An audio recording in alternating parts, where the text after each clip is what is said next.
건강에 대한 중요한 정보를 전해드리는 유아라 닥터. 오늘의 주제는 우리가 일상생활에서 가장 많이 사용하는 손, 이 손의 외상입니다.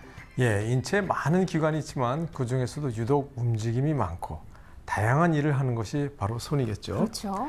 네, 시력 장애가 있는 분들에겐 눈이 되어주고 언어 장애가 있는 분들에겐 목소리가 되어주기도 하는 우리의 손. 네. 하지만 한순간의 사고로 움직임에 제한을 받는다면 그것도 아주 힘든 일이 될 것입니다. 맞습니다. 특히나 이 손은 활동이 많은 만큼 베인다거나 골절, 또 화상, 절단 이렇게 다양한 외상을 입을 수도 있고요. 또 예민하게 움직여야 하는 부위인 만큼 빠른 시간 안에 적절한 또 치료를 받아야 하는데요.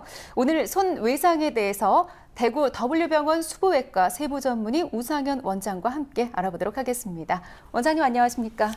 안녕하세요. 반갑습니다. 네, 흔히들 정형외과, 성형외과 이런 용어는 익숙한데요. 수부외과라는 말은 생소한 분들이 많을 것 같아요. 수부외과가 어떤 과인지 한번 설명을 좀 해주시죠. 예, 많이 생소하시죠. 네. 보통 아시는 과하고는 달리 이 수부외과라는 게 이 손과 팔에 생기는 아기들의 선천성 기형부터 또 힘줄 손상, 또 화상, 그리고 또 관절염, 또 손저림, 손이나 손목의 통증 이런 거를 전체적으로 다루는 세부 전문의 과가 되겠습니다. 네. 그래서 일반적으로는 정형외과나 신경외과 이렇게들만 알고 계신데 이런 전문의 과정을 마치고 다시 2년간의 또 세부 전문의 수련 과정을 거쳐 시험을 한 번 더 치는 게 그 세부 전문의가 되겠습니다. 우리나라에서는 그 다행히 손의 중요성이 빨리 인식이 돼 가지고 2005년도부터 수부외과 세부 전문의 제도가 전국적으로 지금 실시되고 있습니다. 그렇군요. 네. 사실 뭐 손을 베인다거나 좀 네. 부러진다거나 하는 경우는 많이 봤지만 이 외에도 또 다양한 손의 외상들이 있다면서요. 어떤 게 있을까요? 네, 맞습니다. 우리 손은 너무 소중하고 섬세한 일을 하기 때문에 손에 뼈나 또 신경, 힘줄, 인대, 관절 등의 여러 가지 문제가 많이 발생할 수 있습니다.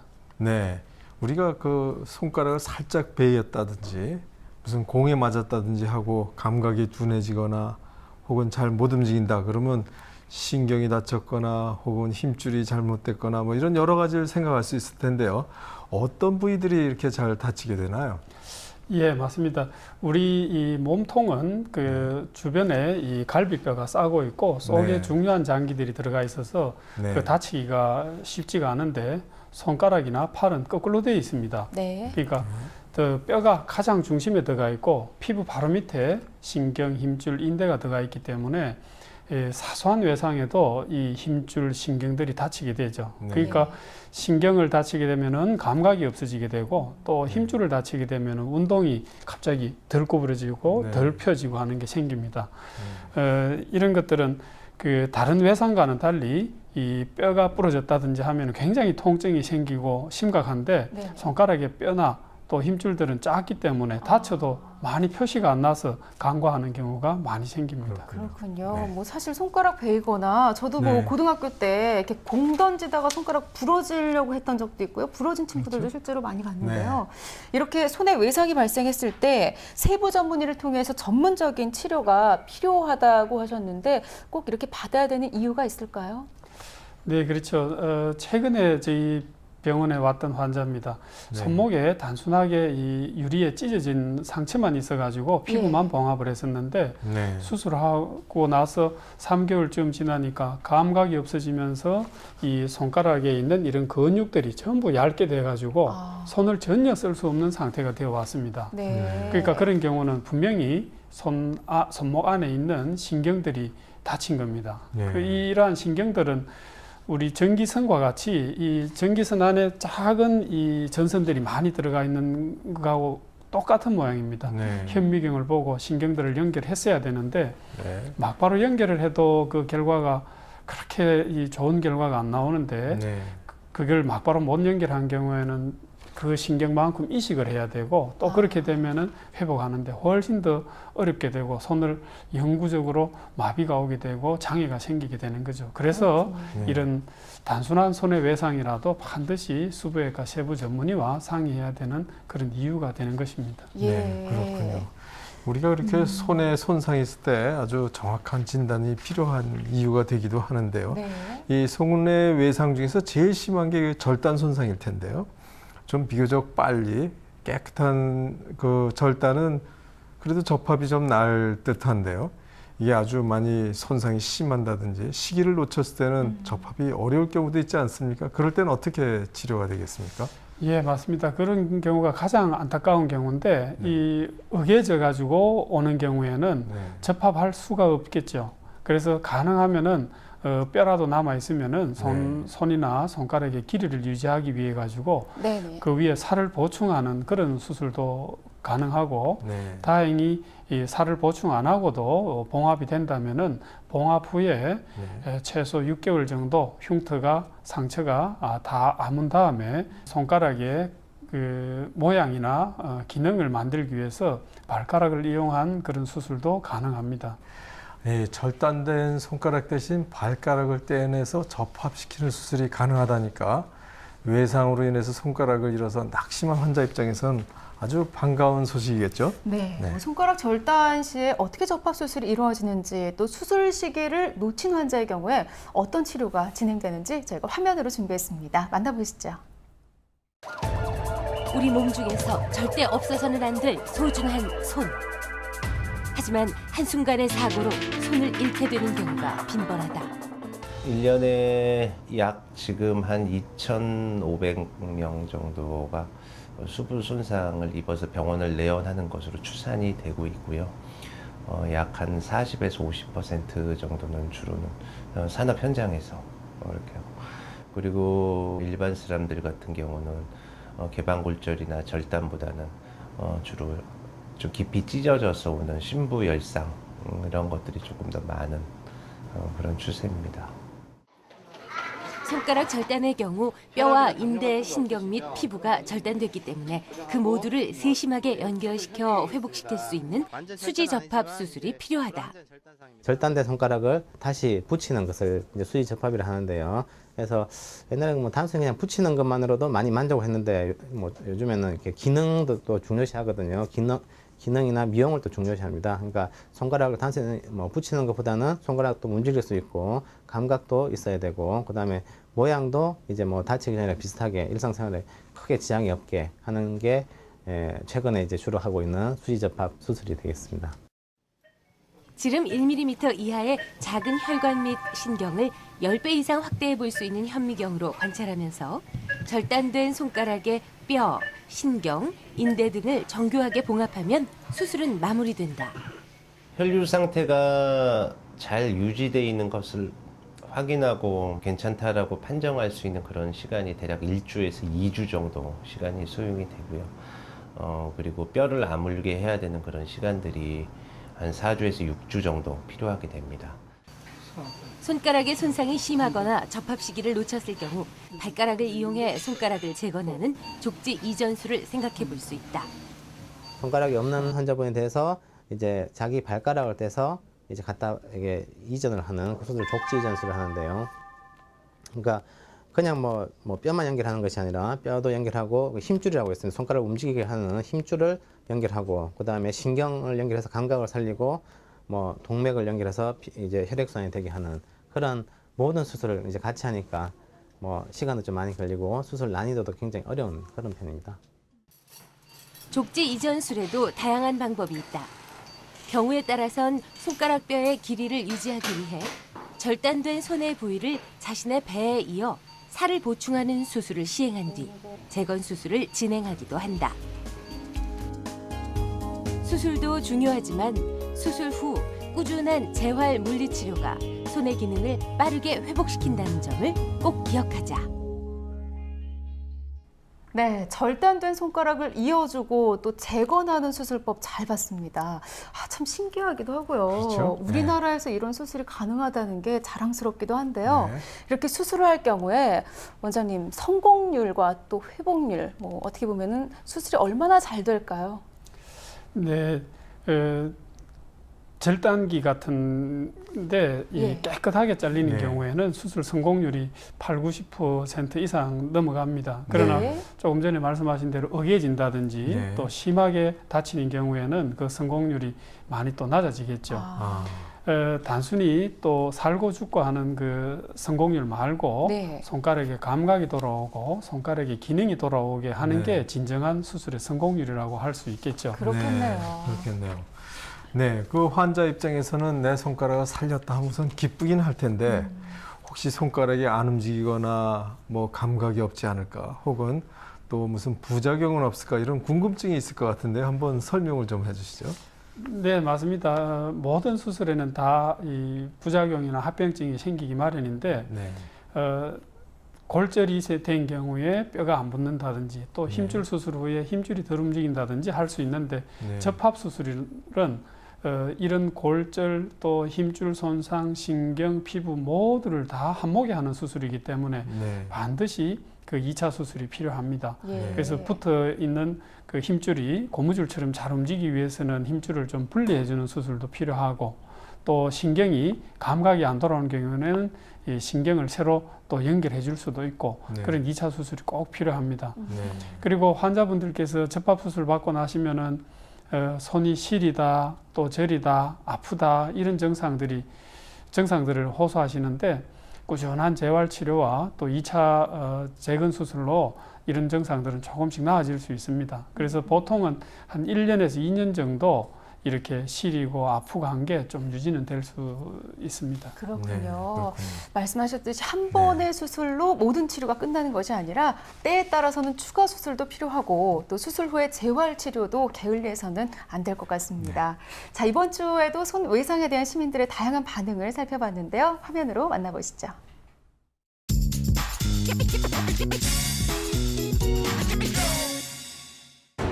아니 승객께서 칼을? 이 무슨 황당 시츄에이션? 아니 뭔데 응? 사과까지? 더 잘난 박사 이젠 차례까지 하는 거야? 많이 다쳤어? 119 이걸로 확? 시청자 여러분 놀라셨죠? 그런데 이렇게 손가락 절단 사고가 일어났을 때 어떻게 응급처치를 해야 되는지 정말 궁금한데요? 한번 보시죠. 오늘의 주제 손가락 절단 사고 시 응급처치는 네모가 좋다. 누구도 예외일 수 없는 손가락 절단 사고. 정상적이고 빠른 회복을 위해선 사고 시 응급처치가 중요하다는데 손가락 절단 사고 시 응급처치를 두고 벌어진 시민들의 선택은? 잘렸잖아요. 그러면은 거기 부분에 또 2차 감염으로 썩어 들어갈 수 있으니까 그거를 예방하기 생리식염수는 소독하는 거잖아요. 우유는 먹는 거고. 이빨은 우유에 넣잖아요. 우유가 좋다? 손가락이 절단이 되면 뼈가 붙는데 이제 그거를 지연시키면서 병원까지 가려면 우유에 있는 철분이 더 도움이 되지 않을까 생각을 해서 생리식염수요. 생리식염수. 몸에 식염수가 아무래도 많이 이제 포함되어 있으니까 렌즈 같은 거 보통 세척할 때도 쓰니까 크게 문제 안 될 것 같은데. 조사 결과 손가락 절단 사고 시 응급처치에는 우유가 좋다는 의견과 생리식염수가 좋다는 의견이 치열하게 대립했는데 우유가 맞는 것 같기도 하고 생리식염수가 맞는 것 같기도 하고 아, 나 이거 당최 모르겠네. 나잘난 박사님 좀 도와주시죠. 오케이, 내가 누구야? 나잘난 박사야. 손가락 절단 시 응급처치를 할 때 우유냐 생리식염수냐 그게 궁금하시다는 거죠? 알카니? 그게 뭐가 어렵다고. 알쓰! 피부는 단백질로 이루어져 있고 요 우유에도 단백질이 있으니까 요걸로 하면 되겠네요. 요거 똑똑하네? 아닌가? 생리식염수는 우리 몸에 가장 가까운 물이라고 하는데 요게 더 안전할 것 같습니다. 생리식염수 그새 헷갈린 거야? 아닌가? 모르겠어. 직접 알아보도록 하겠습니다. 따라와요. 뭐? 직접 해본다고? 나 박사 손가락은 안 돼! 안녕하세요. 안녕하세요. 이건 생리식염수이고요. 이건 우유인데요. 손가락 절단 사고 시 응급처치를 할 때 둘 중에 어느 걸로 씻어내는 것이 도움이 될까요? 그러면 돼지족을 이용해서 두 액체로 씻었을 때 조직의 차이를 살펴보면 알 수 있겠죠. 어머, 우리 선생님 너무 명쾌하시다. 잘 좀 부탁드려요. 생돼지족을 생리식염수가 들어있는 컵과 우유가 들어있는 컵에 각각 담근 뒤 2시간 경과 후 돼지족의 조직을 떼어낸 현미경으로 관찰하는 실험을 해보았습니다. 과연 그 결과는? 아유, 궁금하다 궁금해. 선생님, 어떤가요? 지금 두 조직을 살펴봤는데요. 생리식염수로 씻은 조직은 큰 문제는 없지만 우유에 들어가 있던 조직 주위에는 응고된 우유 성분이 좀 관찰이 되고요. 그래서 우유로 씻은 조직을 접합 수술을 할 때는 혈관 내에 있는 우유 성분 때문에 혈전이 생길 가능성도 높고 추후에 감염이 생길 가능성이 높을 것 같아서 생리식염수로 씻는 게 보다 올바른 방법이라 생각이 됩니다. 실제로 생리식염수에 혈액을 떨어뜨려 보니 자연스럽게 섞였지만 우유에 떨어뜨리니 응고된 모습을 보였는데 손가락 절단 시 우유로 응급처치를 한다면 우유 성분을 깨끗이 제거하고 수술을 해야 하기에 시간이 지체될 뿐 아니라 감염의 위험도 있다는 말씀. 시청자 여러분, 손가락 절단 사고 시 절단된 손가락은 생리식염수에 씻어서 잘 밀봉한 뒤 주변에 얼음을 채워서 병원에 와야 한다는 점 꼭 기억하세요. 네, 절단된 손가락은 반드시 생리식염수에 씻어서 밀봉하고 얼음을 두른 후에 병원을 찾아야 한다는 거 꼭 기억하셔야 되겠네요. 예. 그죠? 네, 원장님, 손가락이 절단됐다. 물론 가급적 빨리 병원에 가는 게 제일 좋긴 하지만 최대한 한 몇 시간까지 그 접합하는데 괜찮을까요? 네, 이제 손가락이 절단되는 경우는 환자뿐만 아니라 주변 분들이 너무 당황하시는 것 같아요. 네. 그래서 너무 급하게 서두르시는데 손가락 같은 경우에는 6시간에서 12시간 또 네. 길게는 보관만 잘 하신다면은 하루 이틀이 지나도 크게 관계 없습니다. 네. 근데 그 첫 병원을 네. 정말 수술 잘하고 믿을 만한 병원에서 수술하느냐 안 하느냐가 가장 중요한데 네. 너무 급하게 안 수두르시는 게 좋을 것 같습니다. 네. 그래서 보관만 하시면은 잘 보관만 하시면은 시간이 좀 지체돼도 관계 없습니다. 네. 그렇다고 일부러 늦게 오실 필요는 없겠죠. 네. 근데 팔의 경우에는 또 전혀 다릅니다. 네. 최대한 빨리 수술해 주는 것이 수술의 성공률뿐만 아니라 수술 후에 기능 회복이나 감각 회복에도 많이 도움이 됩니다. 그렇군요. 네, 그렇군요. 네. 저희 트위터를 통해서도 또 다른 궁금증이 올라와 있는데요. SOUL1003님께서 올려준 질문입니다. 남동생이 사고로 엄지손가락을 잃었는데요. 신문에서 보니 발가락을 떼어서 손가락에 접합하는 수술이 있던데 동생에게 수술을 받게 해주고 싶습니다. 발가락을 떼냈을 때 그렇지만 또 보행이 어렵다던가 아니면 또 다른 문제가 생기는 건 아닌가 궁금하다고 하셨는데요. 원장님, 이런 경우는 어떤가요?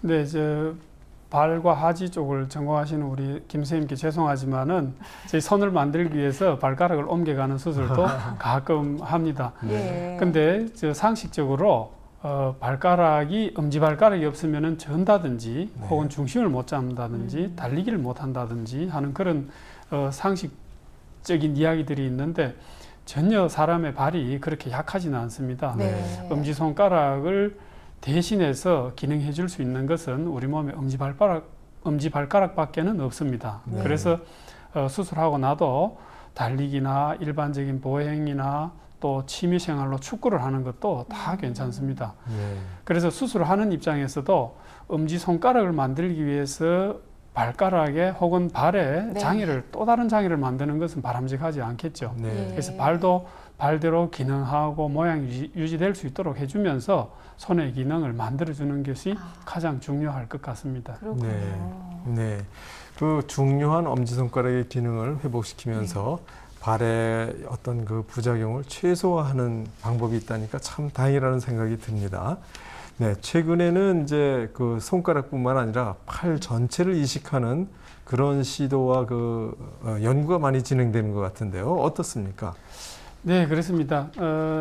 불과 10년 전만 해도 단순하게 그냥 콩팥이 없다든지 심장이 없는 이런 수술들은 심장 이식으로, 콩팥 이식으로 수술이 가능하다고 했지만은 이 팔을 이식한다는 것은 한 가지 세포의 종류가 아니고 뼈, 피부, 힘줄, 신경, 관절 모두 옮기는 수술이라서 많은 의사들조차도 불가능한 수술로 여겨졌었습니다. 근데 최근에 미국뿐만 아니라 프랑스 또 다른 나라에서도 지금 팔 이식 수술을 하고 있습니다. 그러니까 네. 팔이 없는 사람들에게서 네네. 이 뇌사자의 팔을 기증받아서 하는 그런 팔 이식 수술이 저희들 손을 전공하는 손을 전문으로 하는 의사들의 마지막 수술이라고 할 수 있을 것 같습니다. 그렇군요. 네. 언제 다가올지 모르는 이 손의 외상에 네. 대비하기 위해서 무엇보다 좀 예방법을 안다면 또 그렇죠. 도움이 될 것 네. 같은데요. 사전 예방을 위해서 좀 도움이 되는 말씀이 있다면 좀 해주시죠.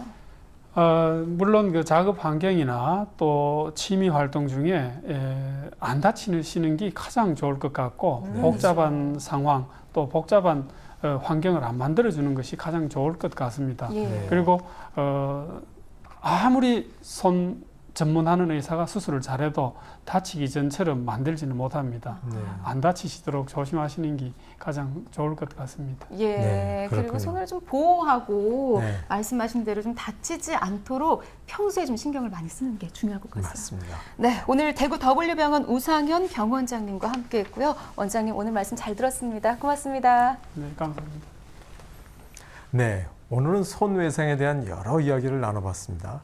보통 큰 외상만 심각하게 받는 경향이 있는데 예. 이 손엔 기능이 많아요. 그래서 작은 외상도 손에 심각한 영향을 끼칠 수 있기 때문에 반드시 전문의를 통한 적극적인 치료를 해야겠습니다. 그렇습니다. 더불어 사고가 났다면 즉시 병원을 찾아야지 그만큼 치료 효과도 좋고요. 또 회복도 빨리 된다는 것 기억하시고요. 그보다 중요한 것은 산업 현장에서나 일상생활에서나 안전에 주의를 기울여서 손이 다치지 않도록 조심하는 것이겠죠. 자, 유아라 닥터 트위터를 통해서 여러분 건강에 대해서 궁금한 점 있으시면 언제든지 올려주실 수 있습니다. 그럼 최고 권위의 전문의들이 명쾌하게 해결해 드리겠습니다. 유아라 닥터 오늘 준비한 소식은 여기까지고요. 한 주간도 건강하세요. 고맙습니다. 수고하셨습니다.